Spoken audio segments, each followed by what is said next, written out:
나누고자 합니다. 6월 달은 특별히 호국 보훈의 달입니다.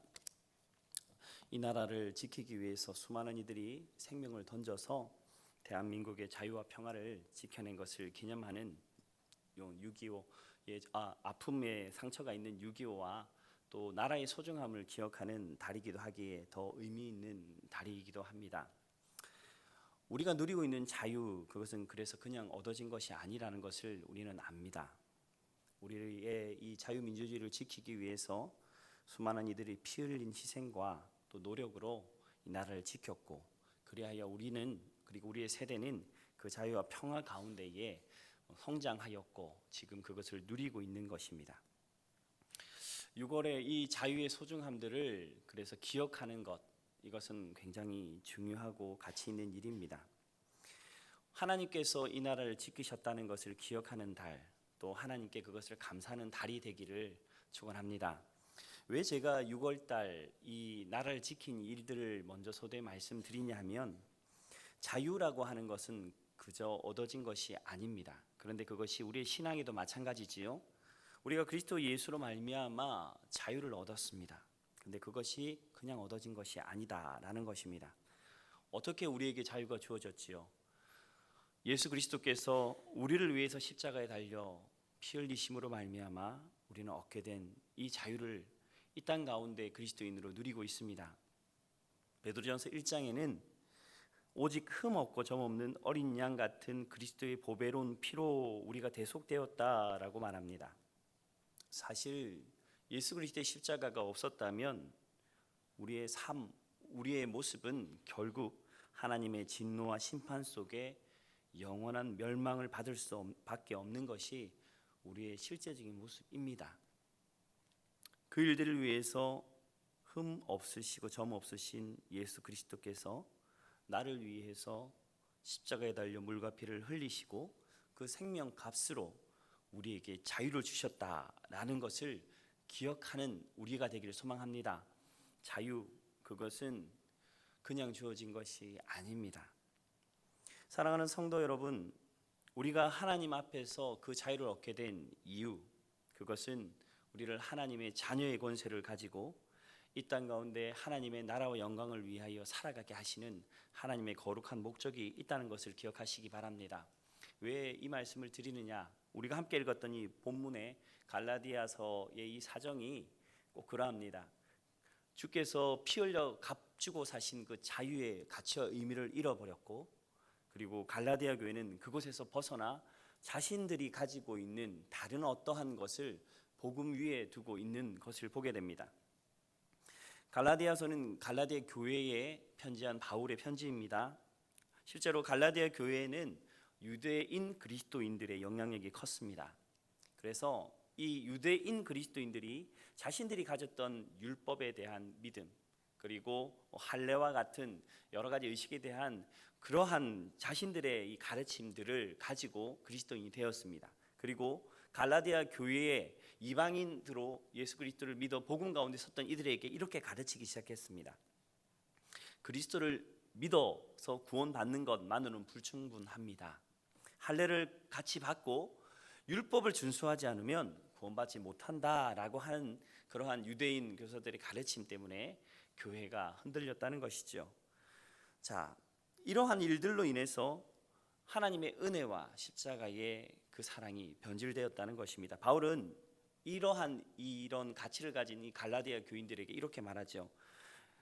너희들이 말하고 있는 율법은 결코 우리를 구원할 수 없다. 다만 율법은 사람이 자신의 힘으로 온전해질 수 없다는 것과 오직 그리스도를 믿는 믿음과 은총이 아니면 결코 구원받을 수 없음을 일깨워주는 수단일 뿐이다 라고 갈라디아 말씀을 통하여 갈라디아 교인들에게 이야기하는 것이죠.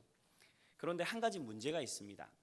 율법에 대한 부분들이 이미 의미가 없어졌다라고 하는 말, 이것을 선포할 때에 그렇다면 이러한 율법의 행함이라는 것이 우리 속에서 온전한 자유를, 이 율법의 행함으로부터 자유가 우리 속에 주어졌다면 그렇다면 우리의 신앙은 도덕적인 삶을 안 살아도 되는 것인가?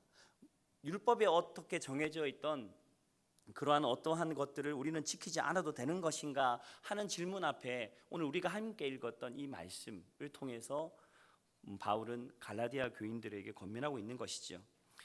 본문은 구원받는 성도들의 진정한 자유, 그것이 무엇인가 하는 것을 말하고 있습니다. 그리고 답은 우리가 함께 읽었던 말씀 속에 있습니다. 즉 사랑입니다. 말씀으로 한번 들어가 보도록 하겠습니다.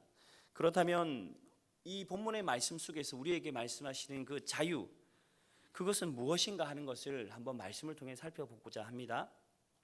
본문은 그리스도 예수 안에서 우리가 완전한 자유를 누린다라고 하였습니다. 상반절 말씀을 보시죠. 너희가 자유를 위하여 부르심을 받았으니라고 되어 있습니다. 13절 상반절입니다. 여기에서 부르심이라고 하는 말씀이 있습니다. 부르셨다라는 것은 우리의 어떠한 동기나 우리의 어떠한 선택으로 우리가 그리스도 예수 앞에 나갔다는 것이 아니라 부르심을 따라서, 그 선택하심을 따라서 우리가 그리스도인의 삶을 시작하였다라는 것입니다. 하나님이 그렇게 되도록 우리를 부르셨다라는 것이죠. 우리의 자유의 시작, 그리스도인의 삶의 시작은 즉 하나님으로부터 시작되어졌다는 것입니다. 그리고 그 부름받은 우리에게 주어진 자유에 대해서 예수 그리스도께서는 우리에게 어떠한 공로와 어떠한 선행과 어떠한 행위로 말미암아 우리 속에 그 자유가 주어진 것이 아니라 오직 하나님의 은혜로 부름받았다는 것을 우리는 알아야 된다라고 하는 것이죠. 로마서 8장 말씀을 보면 8장 1절 2절 말씀에 그 자유가 어떠한 것인가라는 것을 말하며 이렇게 말합니다. 그러므로 이제 그리스도 예수 안에 있는 자에게는 결코 정죄함이 없나니 이는 그리스도 예수 안에 있는 생명의 성령의 법이 죄와 사망의 법에서 너희를 해방하였음이라 라고 말하고 있습니다. 이것이 어떤 자유입니까?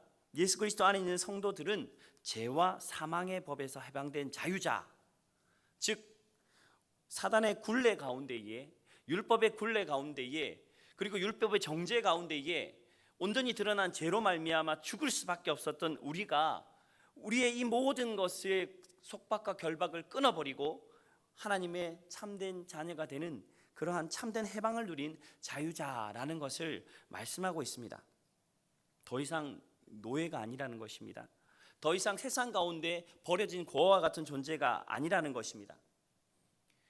우리의 자유의 참된 자유의 시작은 그래서 우리가 누군가, 내가 예수 그리스도로 말미암아 나는 누가 되었는가 하는 온전한 인식에서 시작되어야 합니다.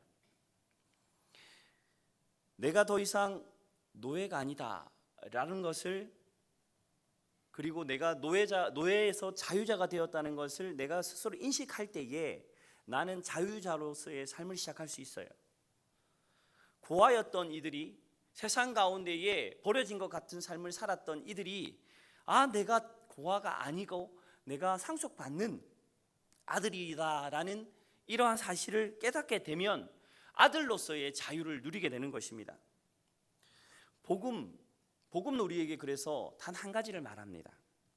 우리가 그리스도 예수 안에서 그 모든 속박과 모든 율법으로 말미암아 사망 가운데 있었던 우리가 누가 되었는가? 요한복음 1장 12절의 말씀은 영접하는 자, 곧 그 이름을 믿는 자에게는 하나님의 자녀가 되는 권세를 주셨으니. 아멘이십니까? 우리의 자유의 시작, 그것은 예수 그리스도를 통해서 우리에게 허락하신 우리의 존재, 우리가 누구인가 하는 이 인식의 변환 속에 시작되어집니다. 사랑하는 성도 여러분, 우리는 하나님의 자녀로 부름받았습니다. 그리고 그 자녀로서의 합법적인 약속하신 권세와 권위를 하나님이 우리에게 주신 것입니다. 그러니 우리가 그것을 알 때, 우리가 자녀임을 알 때, 하나님의 자녀로 우리를 세워주셨다는 것을 알 때 우리는 그 자녀로서의 위치에 합당한 자유를 누리게 될 줄 믿습니다. 더 이상 속지 마십시오. 율법의 정죄와 세상이 말하는 그 어떤 가치와 기준으로 우리가 누구다라고 이야기하는 그러한 말 앞에 속지 마십시오. 하나님은 그 모든 것을 파하시고 우리를 하나님의 자녀로, 영접하는 자에게 주신 하나님의 자녀가 되는 권세를 누리는 존재로 이 땅을 삶을 살아가게 하셨습니다. 그러니 자녀의 권세를 누리십시오. 그곳에 하나님 우리에게 허락하신 참된 자유가 시작되어질 줄 믿습니다. 그렇다면 우리는 그 자유를 어떻게 누려야 할까요? 본문의 말씀 중반절에는 이렇게 말씀되어 있습니다. 형제들아 너희가 자유를 위하여 부르심을 입었으니 라고 하며 그러나 그 자유로 육체의 기회를 삼지 말고 라고 말씀하십니다. 어떤 사람들은 우리가 죄와 사망의 권세에서 해방된 자유자이기 때문에 무슨 일이든 행하여도 상관없다라고 말하곤 합니다. 대표적인 기독교 이단 중에서도 그렇게 말하는 이들이 있지요. 죄와 사망의 권세에서 해결되었으니 더 이상 회개할 것이 없다라고 말하는 이들입니다. 그러나 원론적으로는 그렇게 보일 수 있지만 실제로는 그렇지 않습니다. 우리가 명심해야 될 한 가지 것이 있습니다. 그것은 하나님이 우리를 하나님의 자녀로, 자유된 자로, 모든 사망의 권세에서 죄 가운데 사함받은 자로, 속죄받은 자로 법정적으로 우리를 그렇게 이 판사가 이 판결봉을 흔들려서 자유인이다라고 말했던 그 판결이 이미 떨어진 것이긴 하지만 여전히 우리의 육체, 우리의 성품은 여전히 죄 가운데에 영향을 받고 있다는 것입니다.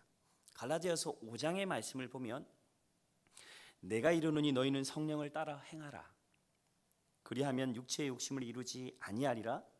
육체의 소욕은 성령을 거스르고 성령은 육체를 거스리나니 이 둘이 서로 대적함으로 너희가 원하는 것을 하지 못하게 하려 함이라. 사랑하는 성도 여러분, 우리가 가진 자유, 이것은 육체가 그 재성을 따라 우리의 자유를 함부로 행할 수 있도록 우리가 기회를 주어서는 절대 되지 않습니다. 우리의 재성을 따라 우리에게 주어진 자유를 함부로 사용하게 그냥 놓아두어서는 안 됩니다. 왜 그럴까요? 왜냐하면 우리가 우리의 자유를 얻게 하시기 위해 생명 주신 예수 그리스도의 십자가를 생각할 때 그렇습니다. 우리가 아무리 예수 그리스도 앞에서 속죄함 받아 자유함을 누리는 자들이다 하더라도 하나님의 구속의 은혜를 힘입어서 이 땅의 삶을 살아갈 때에 우리의 삶들 속에 돌아오는 유혹 앞에서 우리는 자주 넘어집니다. 그런데 그렇게 넘어질 때마다 우리는 십자가를 바라봐야 합니다.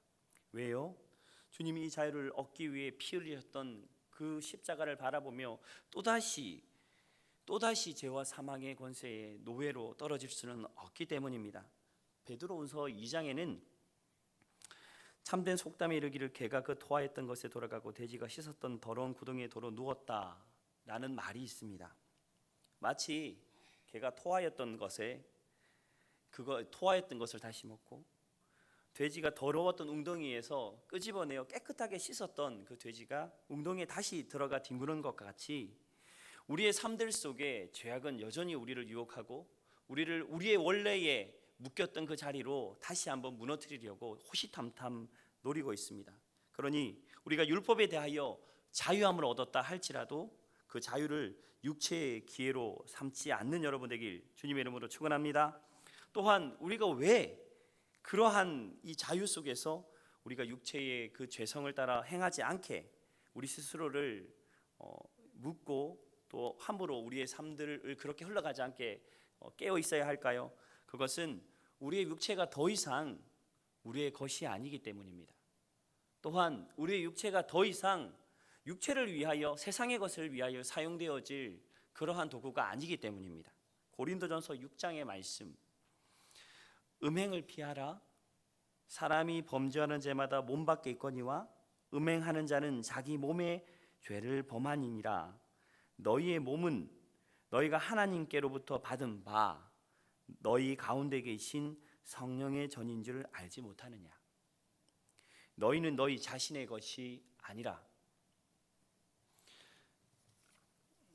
값으로 산 것이 되었으니 그런즉 너희 몸을 하나님께 영광을 돌리라 라고 말씀하고 있습니다. 말씀은 우리의 육체, 예수 그리스도께서 속죄함으로 값주고 사신 이 우리의 존재가 하나님의 것이다라고 말씀하고 있습니다. 하나님의 소유된 우리, 그래서 죄와 사망의 종으로 휘둘렸으나 예수 그리스도로 말미암아 속량받은 우리는 하나님의 소유인 것을 기억하고 주 예수 그리스도 앞에서 십자가를 바라보며 오직 나를 위해 피 흘리신 예수 그리스도의 은혜 앞에 깨어 있어야 할 줄 믿습니다. 그것이 하나님의 백성입니다. 그것이 하나님 앞에서 참된 자유를 누리는 자의 온전한 기준인 줄 믿습니다. 사랑하는 성도 여러분, 우리의 심령과 마음 속에 여전히 욕심과 욕망으로 우리의 삶은 유혹받고 살아갑니다. 그러나 그 옛사람을 벗어버리십시오. 그리고 우리의 심령을 새롭게 함으로 하나님의 의와 진리와 거룩함을 지음받은 새 사람을 입으라는 에베소서 4장의 말씀을 기억하십시오. 그렇게 주님 앞에서 온전히 주님으로 말미암아 옷 입고 우리의 육체의 어떠함도 주 예수 그리스도의 십자가의 은혜를 뛰어넘지 못하게 우리 스스로 마음을 경성하고 깨어 분별하는 귀하고 복된 일이 우리 속에 일지 줄 믿습니다. 그렇게 되어지면 우리의 삶들 속에 하나님이 주셨던 그 자유가 넘쳐나게 될 줄 믿습니다.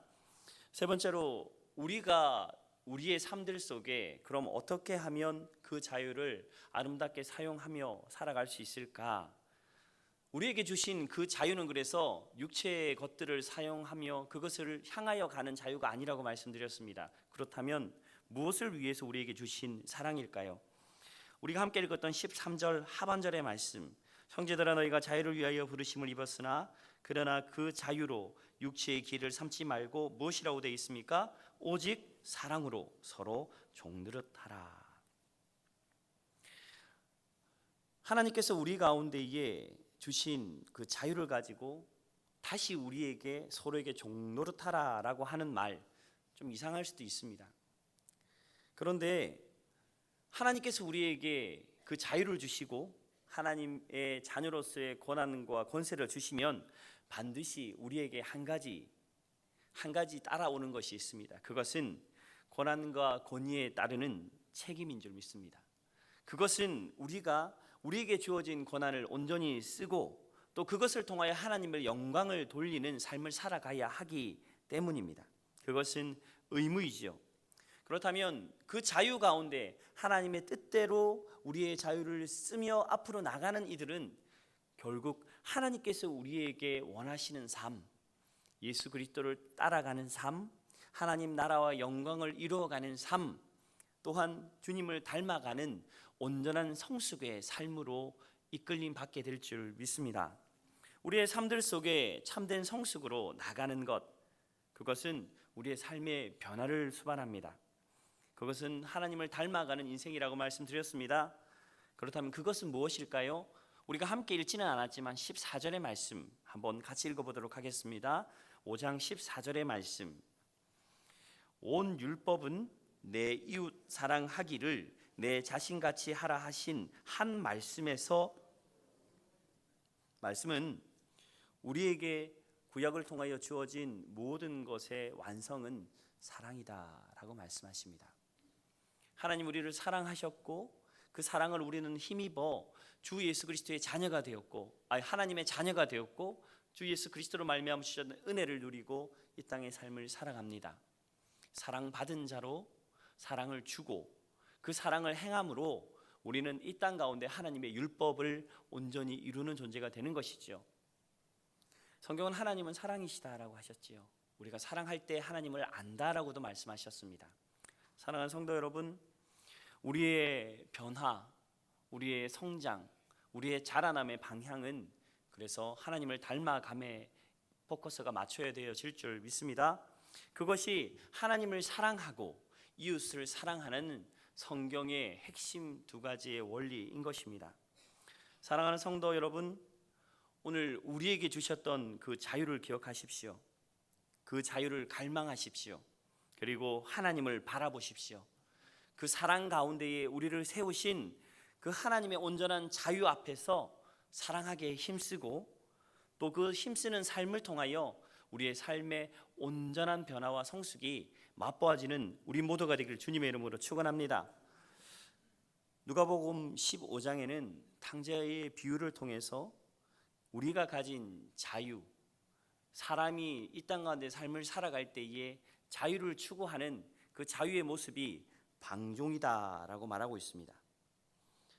자신에게 주어진 자유를 헛되이 쓰고 아버지의 곁을 떠나갔던 이 둘째 아들은 오히려 아버지를 떠난 그 자리에서 참된 자유, 진정한 자유가 무엇인지 깨닫고 아버지 집으로 돌아와 아버지 곁에 겸손히 순종함으로 다시 그 품에 안기는 것을 봅니다. 우리가 참으로 누려야 할 자유는 하나님 품 안에 있음을 기억하십시오. 세상 가운데 주어진 우리의 육신이 우리에게 말하는 그 자유는 결코 우리 가운데에 참된 자유를 허락하지 못합니다. 그래서 우리가 함께 읽었던 이 본문의 말씀, 형제들아 너희가 자유를 위하여 부르심을 입었으나 그러나 그 자유로 육체의 기회를 삼지 말고 오직 사랑으로 서로 종노릇하여라 라는 이 말씀은 우리가 예수 그리스도 안에서 성령을 따라 오직 주님의 사랑을 닮아가는 것을 갈망하는 삶을 살아갈 때 우리 속에 이루어질 줄 믿습니다. 사랑하는 성도 여러분, 우리에게 주어진 이 자유를 육체의 기회로 삼는 어리석음이 우리 속에 있지 않기를 주님의 이름으로 축원합니다. 또한 우리에게 주신 이 자유를 하나님의 영광을 위하여 형제와 이웃을 사랑하고 교회를 사랑하고 하나님의 나라를 갈망하는 귀하고 복된 일로 우리의 자유를 사용할 때에 참된 자유의 평안과 은혜가 우리 속에 넘쳐나게 될 줄 믿습니다. 말씀을 정리합니다. 우리는 그리스도 예수 안에서 완전한 자유를 얻었습니다. 그리고 우리의 죄된 육체에게 기회를 주지 않기 위해 깨어 있어야 할 줄 믿습니다. 둘째로 성령을 따라 행하십시오. 성령을 따라 행하면 육체의 소욕이 아닌 하나님의 뜻을 이루는 완전한 자유를 맛보게 될 줄 믿습니다. 세 번째로 주님 주셨던 그 자유로 우리의 삶들 속에 하나님을 향한 온전한 갈망으로 성장하고 성숙하며 성화의 길을 걸어갈 때에 주님 우리에게 주신 참된 자유의 기쁨을 맛보게 되는 인생 될 줄 믿습니다. 자유는 방종이 아닙니다. 자유를 얻기 위해 피 흘렸던 우리 민족이 아픔의 6.25의 시간들을 돌아보십시오. 우리를 위해, 우리의 자유를 위해 피 흘리셨던 예수 그리스도의 피값을 다시 떠올려 보십시오. 자유에는 반드시 책임이 따릅니다. 방종은 우리로 하여금 하나님의 것을 멀리하며 거부하며 스스로 다시 율법으로 돌아가게 합니다. 내게 주어진 자유로 하나님께 온전히 충성하고 우리 이 땅의 삶들을 통하여 하나님 원하시는 아름다운 일들을 이루어 나가는 모든 성도 되기를 주님의 이름으로 축원합니다.